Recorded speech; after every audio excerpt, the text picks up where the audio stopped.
Diburei Emuna, Sicha Lamed Hey, is Lekuta, Diburei Emuna Chelek Gimel, Daf Pei. It's based on Lekuta Maran. It's incredible depth in the Rebbe's Sfarim. So now we're talking about what is learning the Sifra Rabbeinu Be'iyim. Learning it with Be'iyim. So in Chaim Maran it says like Otshin Min Vav, it says it is heard from the Rebbe's holy mouth. It says that his holy Sefer Lekuta Maran that came out in the world is the beginning of the Geula. He says since it's already published, I want very much that people should learn it, because the Rebbe wanted us to learn his Sfarim. You just have to learn it a lot until you'll know it by heart. You'll know it by heart, to repeat it, because it is full with Musar and great Yisrael HaKadosh Baruch Hu that is unequal. And he said that it's very good for a person to set for themselves two shiurim in the Sefer. One of them, simple learning. Another is to learn very, very quickly. Just, quickly, just to learn it so that you'll know it by heart. And one shiur to learn it with great iyun, great depth to learn what the Rebbe says, because there's tremendous depth and profoundness in the Rebbe's Sfarim. And look at another place from the great profundity that is the Rebbe's Holy Torah, that is mamash infinite. You can find the inyonim are getting deeper and deeper. The more you look into them, the deeper they get. From every single word with gematrias and with it's just like deep, shabba deep. Okay. So it says we have to figure out shir iyan. What does it mean shir iyan? In depth in the Torah of Rabbeinu. What does the Rebbe means that a person should set himself a shir to learn the Iyun Gadol with great. So Rabbi Nachman is asking this question in Koch Ve'or, and he said that many years this question bothered him. What does the Rebbe means? The Rebbe's holy kavanah and to be me'ayin in his Sfarim. So it's Torah. And we have to learn. What is exactly the Rebbe's kavanah for people like us? I'm not talking about the Chacham and geniuses. What does it mean for us? It says we saw, Anash that were great lamdanim, the big Yerushalayim, the Groise Elech Yidin, big Elech Yidin, how they learned Sifra Rabbeinu and how they treated them. But it's obvious that's not what Rabbeinu means, Pashas. To say lomdus, in his Sfarim. And Achinam, it's a good thing by itself, and you have to learn lomdus in the Rebbe's, in the Rebbe's deep Diburim, each one. But it's quite obvious that the Rebbe's kavanah over here was different.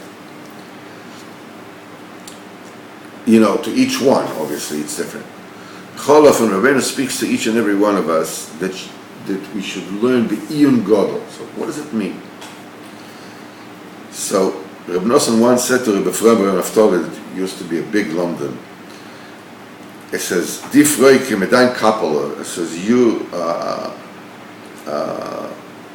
Reb Nochem Telchiner rot mer gefiel." It says, "You, Ephraim, even though you have a gesunte Kopf, you have a stark head, you're very talented, but Nachman Telchiner has more feel in Rebbe's Torah. Has a bigger feel in Rebbe's Torah. And Achinamis, and Lomdus and Geoinus, Rebbe Ephraim was much greater than the Nachman Telchiner. And he wrote great chidushim in Lekuta Maran. But the Nachman Telchiner, it says, who is greater than the Nachman from Cherim, the one who wrote Paperos Lechochma, who was filled with lamdonis and amkus, unbelievable amkus in Lekuta Maran. They testified on the Hergish and the Asoga that Dafka of Nachman Telchiner was a simple guy. He was but age 19, this is when he got married, which was late. He was a builder. He was a very simple. Didn't learn. Just when he came to Ibn then he started learning. But he was Milchatchila was just a posh yid. But it's with the hearts that they feel in the Rebbe Davka Reb Nachman Tulchina had. That Reb Nachman Cheriner, the Cheriner Rov, there was such a Goen Olam, he Davka wanted to hear what the Nachman Tulchina used to say. So, but when he came to Shul, Nachman Tulchina saw him, he stopped talking. How can he talk when such a Goen is coming in? So Nachman Cheriner used to hide behind the door so you can hear what Nachman Tulchina is talking. Because the feel in Diburei Rabbeinu was Dafka Nachman Tulchina, the simple Yid, Kiviyachol. That Cheriner always wanted to hear Diburim from Nachman Tulchina.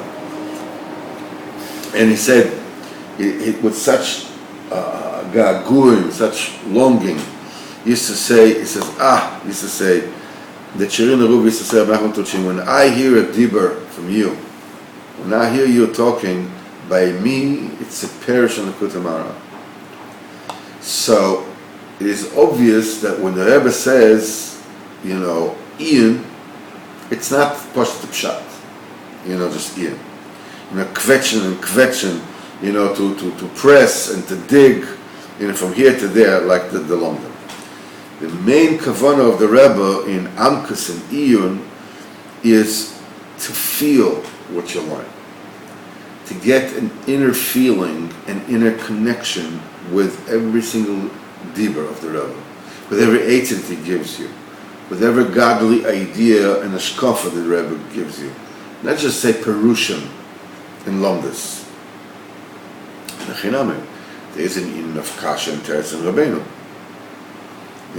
But the Vadei is a much deeper aspect of an inner feel in the Rebbe's diburim.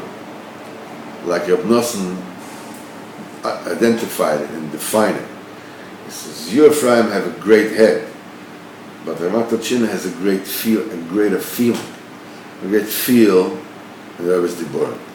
It's Hashem. So we'll continue later.